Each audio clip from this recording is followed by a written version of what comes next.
and welcome to the Dr. Julia Sen Health and Wellness podcast. I'm Dr. Julia Sen, and today we're going to be talking about pelvic floor health with my guest, Leila Holmes. Leila is a chartered physiotherapist and director of Physio Advantage Clinic in Alvechurch, Worcestershire. Leila, thank you so much for coming. Oh, it's such a pleasure. Thank you for having me. So I'd like you, first of all, to talk about the work that you do at Physio Advantage and your experience. Yeah, so I'm a musculoskeletal and pelvic health physiotherapist. So I qualified 20 years ago as a physiotherapist. And You don't look like you qualified 20 years ago. Where does the time go? And I started off as a musculoskeletal physiotherapist after I did my junior rotations. I enjoyed treating sports injuries and muscle and joint injuries. And then I was seeing a lot of women coming into clinic whose problems with their back pain, pelvic pain had started during pregnancy, or were associated with problems with the pelvic floor. And me and another colleague said, we don't know enough about this. We don't know enough about the changes during a woman's lifetime to their muscles, their joints, and also we don't know enough about the pelvic floor. So we went and I completed my master's at Bradford University in women's health physiotherapy and physiotherapy and rehabilitation studies. So that's where I really got into combining the worlds of muscle and joint physiotherapy with pelvic health physiotherapy, and recognising that the pelvic floor is part of our muscular system like any other muscle group, really, and that it's really important that we're aware of what it goes through in a woman's lifetime to be able to address that effectively. Yeah, absolutely. So we use the term pelvic floor. Yeah. I don't think most of us actually know what a pelvic floor is and exactly what it does. So maybe you could talk us through what it is, what it does. Absolutely. And I think part of that comes from the fact that we can't see it. So when we can't see something, we can not know about it or ignore it. Mm-hmm. So if we can just really think about the actual floor of the pelvis. So the pelvis is the very centre of our bodies where our pelvic bones are, and underneath that are our pelvic floor muscles, and they're like a hammock or a sling underneath us. So they go from the tailbone at the back of us to the pubic bone at the front, and then side to side. And they support the pelvic organs by being underneath us, and they surround the back passage, the vagina, and then where we wee out of. So because they surround these areas, they control the functions at those areas as well. So naturally, these pelvic floor muscles are involved in maintaining continence around the back passage. So being able to open the bowels, controlling passing wind and when we poo, and controlling when we wee. And they're also very important in sexual function. Mm-hmm. They support, as I mentioned, the pelvic organs, so the bladder, the womb and the bowel. And they also play a big role in helping to support and work with our deep core muscles. So they're part of the deep muscle system that helps to support our back and control pressure through our abdomen. They work with the deep abdominal muscles, the diaphragm, as well, to control pressure through the pelvic floor. So they're hugely important for those very sensitive functions of going to the toilet and for our sexual function, and to support our pelvic organs as well. And so much more than I think most of us would give them credit for, actually, all of those things. So if things are not going so well with our pelvic floors, what kind of symptoms might we experience? Yeah. Very good question, because the more we know about what can go wrong with it, the more we start to recognise symptoms that we can get help for. Mm-hmm. So what we might recognise is that we are unable to control weeing. So this can be in the form of stress incontinence. So stress means extra pressure through the pelvic floor. So when we cough, sneeze, jump, laugh, if we leak, that's what we call stress incontinence. There's urge incontinence as well, which is when we feel the need to rush for a wee. Mm-hmm. And there's also frequency, if we feel the need to go for a wee frequently. So any changes like that with urination and leaking, that's incontinence. And similarly, around the back passage, if you have pelvic floor dysfunction, you may find that you can't control wind, you can't control when you need to go for a poo. So recognising those changes in the pelvic floor. Then with symptoms around the vagina, you might notice changes with sexual function. So pain during intercourse, decreased sensation during intercourse. Also, another problem that women can also feel around the vagina is heaviness, dragging and bulging symptoms. And they are all symptoms of pelvic organ prolapse. So we've got the need for maintaining continence and support for the pelvic organs, because pelvic organ prolapse is lowering of the pelvic organs within the pelvic space. And that's when we can get those changes in symptoms around the vagina as well. In the life of the average woman's pelvic floor, there are quite a lot of changes that the pelvic floor has to cope with, aren't there? Absolutely. So if we think, for example, during pregnancy, we know that baby is growing in the womb for approximately 9 months, and the very weight of baby will alter the tension in the pelvic floor, we know. So physiologically there are changes to the pelvic floor even before we've given birth. So even if we birth abdominally via C-section, our pelvic floor's still gone through some form of stretch and alteration by being pregnant. And when muscles stretch, it's really important.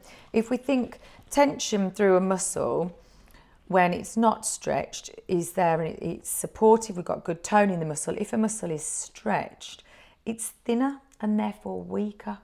So even before we've delivered, being pregnant can potentially make the pelvic floor have an altered function. Then if we birth vaginally, so there's pregnancy and then delivery as well. If we birth vaginally, that's more stretch through the pelvic floor muscles, which can therefore alter function more through those muscles. It's as though if we were to sprain our calf muscle, we'd know that that muscle wouldn't work effectively. Whereas birthing and labour can be viewed as potentially an injury, which it is, and a sprain, a strain through those muscles. They might be torn as well. So those muscles therefore have gone through that trauma, so need to be rehabilitated back to function. There may also be scarring from childbirth as well. So whether it be an episiotomy, so a cut into the pelvic floor, or a tear, and that will leave scar tissue. And scar tissue, as we know by its very nature, is thick and relatively immobile, so that can affect the function of the pelvic floor. And that leads us on to think about gynae surgery. If we've had any surgery in the pelvic floor or in the abdomen, that can create scar tissue and affect how these muscles can work as well. And then we've also got around the perimenopause and menopause. Yeah, menopause, yeah, absolutely. Yeah, definitely. We notice changes in the pelvic floor then. So muscles become thinner and less elastic because of the decreased estrogen levels, which can mean that there's less support through the pelvic floor to support the pelvic organs. We also notice that with decreased estrogen, it can affect the bacteria around the urethra. So we might commonly get UTIs and things like urine infections. And naturally, as we age as women, muscles tend to get thinner and weaker as well. So the very ageing process as well throughout our lifetime is important to take into account. And it's really interesting because sometimes women don't necessarily get symptoms of pelvic floor dysfunction, so pelvic floor problems after they've had a baby, even though their pelvic floors had that trauma. But it's a few years or maybe 10 years later when on top of those changes from childbirth, they've got perimenopausal and menopausal changes. Right. And that's when they come and say, you know, I've had 2-3 deliveries and I was okay, but now I'm really not okay. So they think they've got away with it, and they're thinking, but it catches up. I think that's something that women maybe don't expect so much. They almost expect that after they have a baby or they've finished having their family, there may be issues, but they don't expect those issues to be divorced from when all of the pelvic floor trauma and stretching has occurred. With all of that in mind, we've talked about sexual function, we've talked about urinary incontinence. In terms of other activities of daily life and things like emotional status, how do these sorts of problems impact on somebody's general sense of well-being? Yeah. So we know that it's thought that at least 1 in 3 women have some form of pelvic floor problem, some form of pelvic floor dysfunction. A recent study by the Royal College of Obstetricians and Gynecologists found that actually about 60% of the women that they sampled had at least one pelvic floor dysfunction problem. And even more shocking from that, I think, is the fact that 63% of those women or so had never spoken to anyone about them, which is really indicative of potentially that women feel so embarrassed about these problems. They feel, who can they talk to? Yeah. It's shocking. Yeah. And yet it's not surprising because it is, we feel shame about these kinds of symptoms, don't we? Yeah, absolutely. And we know from studies as well that when we look at the distress of pelvic floor dysfunction symptoms and quality of life questionnaires, that there is a significant statistical correlation between pelvic floor problems and all dimensions of quality of life. Mm-hmm. So when we look at emotional well-being, psychological well-being, work, relationships, that's all affected by pelvic floor problems. So it's really important that women know that they can be addressed and that they can be treated. So it is important that we talk about them. Yeah. And that we know where to go to for help as well. So it's also very interesting that it's thought that about 40% of women, when they first try their pelvic floor exercises, can't do them correctly and don't do them correctly. Yes. So it's really important that we are engaging with how to do these exercises correctly. It's really valuable that we recognise the impact on the pelvic floor on our ability to have a good quality of life and to exercise well. Because if our pelvic floor is limiting us from exercising, then we're also not getting the benefits as women, as we know we need to help our bone mass, our muscle mass, and other effects of cardiovascular health. So it's hugely important to address.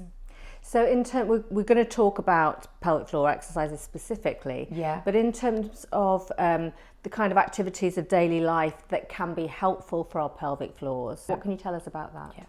So what's really important with the pelvic floor is absolutely that. So we need to make sure that we can exercise the pelvic floor, but we can also relate that to the movements we do during the day. And movements during the day that potentially put the pelvic floor under more pressure. So these tend to be movements that put more strain on the pelvic floor.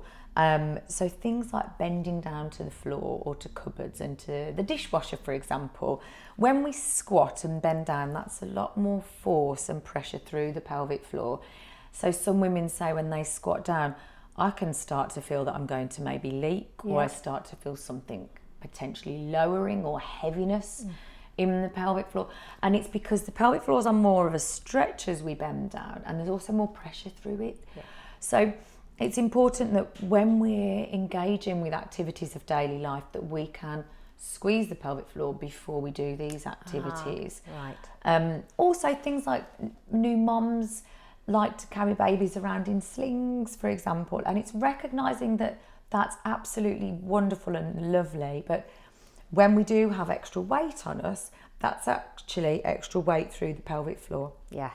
So just being aware of what the pelvic floor needs to work with and the demands of the pelvic floor during these functions. So when we have got an extra weight, if we're carrying a bag, if we're lifting something as well, that's more force through the pelvic floor. So we should ideally be engaging the pelvic floor muscles in order to do those activities. So have I got this right? Are you saying that we should be encouraged to do those activities, but thinking of pelvic floor and engaging that first, or should we be avoiding those activities? We definitely don't want to be avoiding activities, but what we don't want to do is do activities that make any symptoms worse, for example. So if you notice that lifting heavy or lifting things tends to make you leak, it's important that to start helping the pelvic floor manage those activities, that we start to activate the pelvic floor consciously while you do lift and take down the load that you're lifting. So we all need to lift, and it's often that, we can only lift a kettle, a full kettle, but we often need to carry a handbag, which can be more than that. So, but practicing squeezing the pelvic floor while you're doing those activities and see if that helps your symptoms, because it is important that we exercise the pelvic floor with functional activities, but we don't force the pelvic floor out of the capacity that it's got. So if we can't, for example, lift a 5 kilogram weight whilst we're squeezing the pelvic floor because we feel heavy or we feel we leak, see if you can do it with a 2 kilogram weight. So then you train the pelvic floor to work as you're lifting a lower weight, and then gradually move to a higher weight. So we never really want to avoid activity, but we want to modify it is a very, very important thing to be aware of. The way you just spoke about that was very much, when you start lifting weights at the gym, you start with a low weight and then you build up. So you're kind of training your pelvic floor almost in a very similar kind of way. Yeah. So that you are gaining strength. So in terms of specific pelvic floor exercises, and I know I certainly wasn't taught this properly, and I've come to hear you speak before, and it's blown me away because it's so different and makes so much more sense. So tell us all about that. Yeah. So it's so important because we can't see the muscles, as we've said, and we don't get feedback from a mirror or from looking at our body that we're doing them correctly. So it's really difficult to know that we're doing them correctly unless we're shown or really discussed and described with how to do them properly. So we need to think about the 3 openings down below, which we were saying before is that a lot of women actually just being aware that we have 3 openings down below: the back passage, the vagina, and then the urethra where we wee out of. And it's really valuable to know that when we squeeze the pelvic floor, we want to go from the back to the front, because that's how we get a better lift through the pelvic floor, a better closure around the openings down below, and a better maintenance of continence. So before you do a pelvic floor exercise, it's very important, 2 main things: we don't hold our breath, and we don't squeeze the inner thighs together or the bum muscles. Now, a lot of people, before they do their pelvic floor, that's exactly what we do. I think I'm squeezing. But actually, that's not very functional, because we need to breathe when we move, and when our pelvic floor needs to work, when we exercise, when we move, when we're walking, bending, lifting.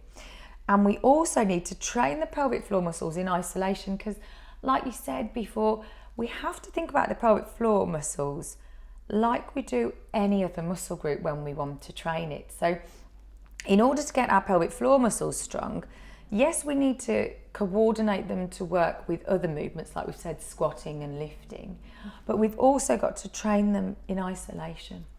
So it's as though, say, if you injured your bicep muscle, that action of bending your elbow is how we strengthen the bicep and how we would train the fibres there to get stronger. Whereas if you start elevating at the shoulder and bending your elbow, you'll be doing a little bit of bicep activation, but a lot of other activation as well. So it's not as specific. So that's why it is important to try and stay motivated with your pelvic floor and to practice your pelvic floor muscle exercises. So few key things, just to recap: always breathe and don't squeeze anything else together. So if you think now, around the back passage, we're visualising a circular muscle that we want to trap wind. So we don't want to let wind escape. So imagine you're in public and you really don't want to pass wind, but you can feel the trunk wants to come out, but you're not going to let it. So you want to imagine you are sort of pursing around the back passage. Okay. So we start there, so try not to squeeze your bum cheeks together as you do that. So squeeze around the back passage. Then at the vagina, imagine that you're closing from side to side, so you're shutting it from side to side. And then the urethra, where you wee out of, which is right by the pubic bone, if you imagine closing and pulling upwards towards the belly button. So what you might feel is a gentle tension in your lower abdomen, but you're not sucking in, you're not letting your ribs flare. You get a gentle tension in the lower abdomen and a closure from the back to the front. So it's one movement, but we go from the back to the front, thinking about the 3 openings down below. So it's a closure and a pull upwards. It's never a push down. In general, we never want to do that. On the toilet or lifting, we never hold our breath, and we definitely don't push down, because that will cause more spraining and straining problems. So we close and pull up through the pelvic floor to activate them. Now, the pelvic floor work in 2 different ways. So we want to practice the slow squeezes that work to hold our pelvic organs and control pressure when we're walking, standing, sitting. And then we want to practice the fast squeezes as well. So the fast squeezes are the powerful squeezes that work to absorb pressure when we cough, sneeze and jump. So these ones, again, they're from the back, middle and front, but they're a fast squeeze and then a fully let go. So it's thought that these are one every second. Okay. So squeeze quickly and release fully. So just to give you a chance to practice that, if we think about the slow squeezes, if we take first of all a nice deep breath in and let your belly rise, and then as you breathe out, gently close your back passage, vagina, pull up at the front, just very gently, 30% of your maximum effort. Keep breathing, just practice that for 3 seconds and then fully let go, fully release.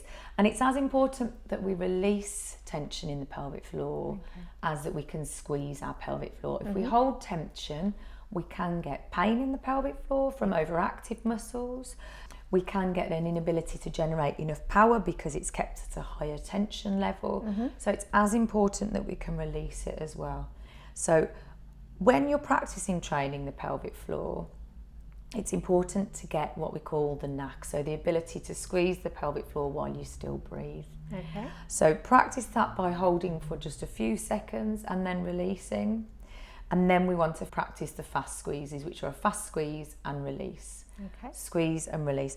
And our goal with pelvic floor exercises is to be able to hold a pelvic floor contraction for 10 seconds roughly and do 10 repetitions and then 10 fast squeezes, which if you give that a go is quite difficult. But it's useful that once we get to that level as well, we maintain it. Yes.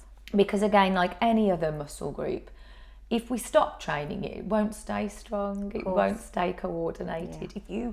If we look at another extreme, say if you train to squat with 100 kilograms, for example, and you've got your goal, but then you don't do it for a few months, then when you go back and try and do it again, your body won't be able to do that. You seem to lose muscle strength much more quickly than you gain it, don't you, when you're working out? Exactly. Yeah, I guess maintenance is definitely the key there. Is this the kind of thing that you could do, you're driving or you're just standing in a queue? We don't have to set time aside, you know how busy women are. You don't have to set time aside to say, right, I'm going to sit and do my pelvic floor exercises now. Is it the kind of thing that, I'm just watching TV now, nobody's looking, I'm just going to do my pelvic floor exercise. This is such a good point because we discuss it such a lot in clinic, because you're very right. Often people say, well, I've been told I can do it, when they've got the kettle on or when I'm stuck at traffic lights. And I think what you realise when you try and do your pelvic floor exercises, especially first of all, is that you need that mind-muscle connection. Right. We need to mindfully connect with the muscles. And I don't know about you, but if I'm stuck at traffic lights, I need to concentrate. Even if I've got the kettle on, there's other things going on that I need to be focusing on. So whilst it's useful to associate doing your pelvic floor exercises with an activity that you do daily, of course, so brushing your teeth or putting the kettle on, so that you do mindfully think about it. I often say to women, especially when we start training the pelvic floor, if we have a dysfunction with it, so if there's a problem of incontinence, prolapse or sexual pain or dysfunction, that we try one, what I call good set a day, a mindful set a day. So you do your 10 reps of, again, it's your personalised exercise programme, which is another important thing to take into account. It's got to be right for your pelvic floor. So 10 reps of however long holds, maybe 3-4 seconds, if that be your programme, and 10 fast squeezes in a mindful way once a day. So where you can connect with those muscles, because we know from studies, if we think about the muscles we're connecting with, we will be building more neuron connections with those muscles. Right. So when we really first start training the pelvic floor, if we can have a mindful moment to really connect with them, it does help. Right. Then when it gets more easy to connect with the pelvic floor, when you feel like it's not so much of a challenge or a new focus, then you can sort of coordinate with something's on telly at the moment, and it's not a bit I'm concentrating on as such. I can let it wash over me. Then it's a good way to exercise the pelvic floor.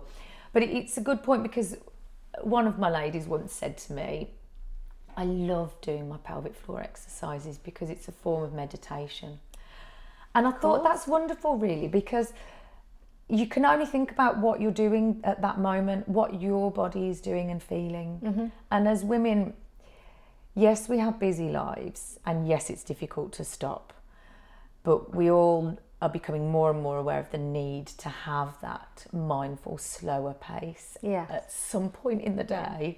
If we can use that to then do our pelvic floor as well, it's quite useful. So I guess it's it's your self-care, I suppose, isn't it? Yeah. So putting that time aside, as you say, so that you can build on that mind-muscle connection, so it becomes easier to do and it becomes part of your routine. And then if you do get another opportunity in the day to just do them again, then that's fantastic. Then that's brilliant. Yeah, and I think along with that it's a useful point, because when we start being aware of the pelvic floor, we think about it frequently throughout the day, which is really useful, because if you associate the pelvic floor with something you do frequently throughout the day, you're going to be connecting with it more frequently, and that's going to make the biggest changes.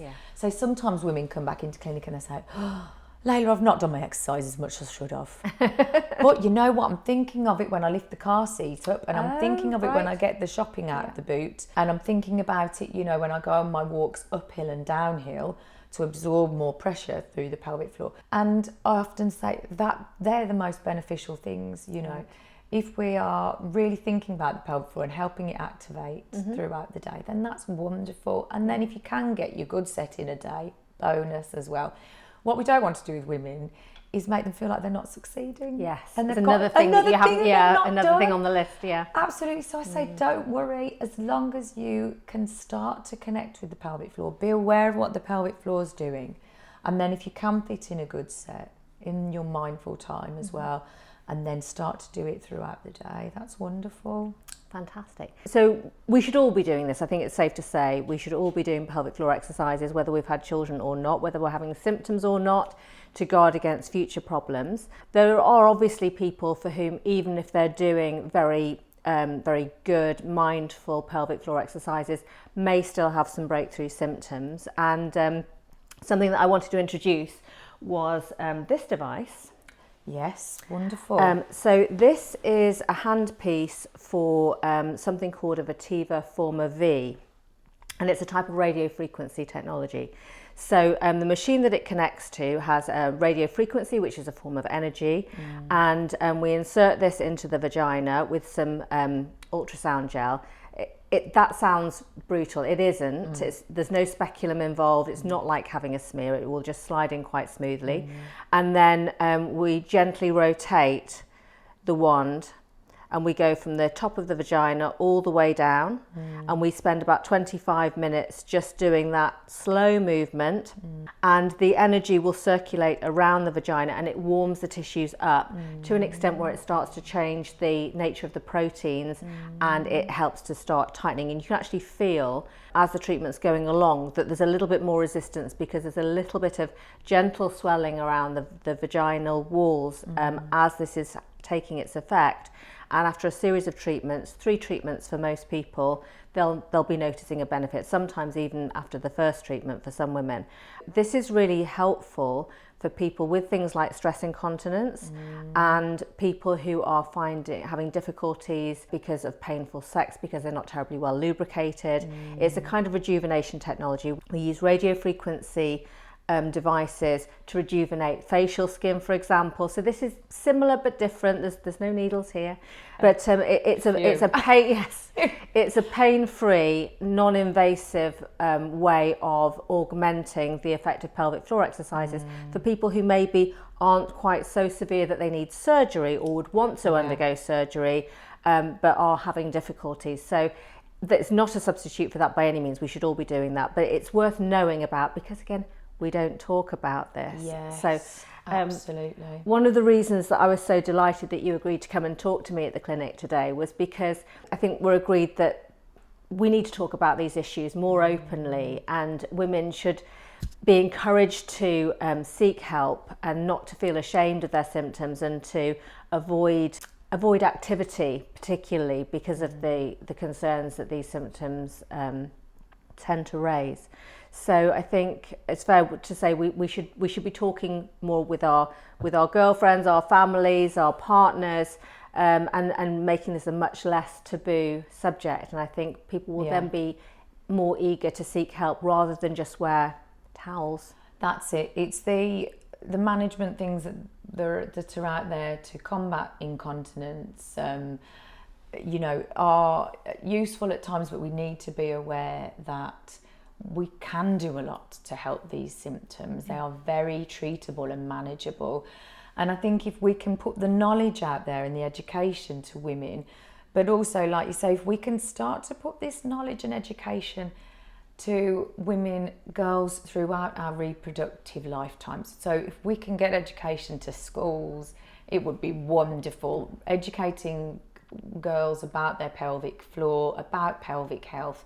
We're not shy about talking about our periods, and actually about how our menstrual cycle affects our energy levels, for example, our fatigue, what we want to eat, how we feel when we exercise, because these are all things that we need to be able to talk about, to be able to keep active, keep a good quality of life. But even now, we're not necessarily talking about those things. No. So if we can educate, talk about these things, and that will empower women and empower girls to feel connected with their pelvic health, so that then they know the avenues in which they can go down and approach to get help for problems when they occur. Because as we've discussed, pelvic floor problems do occur throughout our lifetimes, and we need to know where to get help for these issues. Yeah, absolutely. So if we can start to really encourage that dialogue, and the positive dialogue as well, it needn't be something we put up with. No. It's very manageable. And the distress sometimes that you see with women who are experiencing pelvic floor dysfunctions is really quite profound. And if we can take some of that fear away and help women know that these are symptoms that actually can be very, very well managed and treated. Yeah, I think that's really important. Leila, thank you so much for coming to the clinic and talking to us about a subject that you're clearly very passionate about, and I think will help so many women to hear your expertise about that. Thank you, it's been a pleasure. I've loved it. Thank you. So, your website is physioadvantage.co.uk. Yeah. And there is also the possibility of reaching Leila through the Ask Wise Women website, askwisewomen.co.uk. If you enjoyed the podcast, then please give us a thumbs up, leave any comments or questions so that we can answer them and get back to you. And please do tune in for previous and future podcasts on this site. Thank you.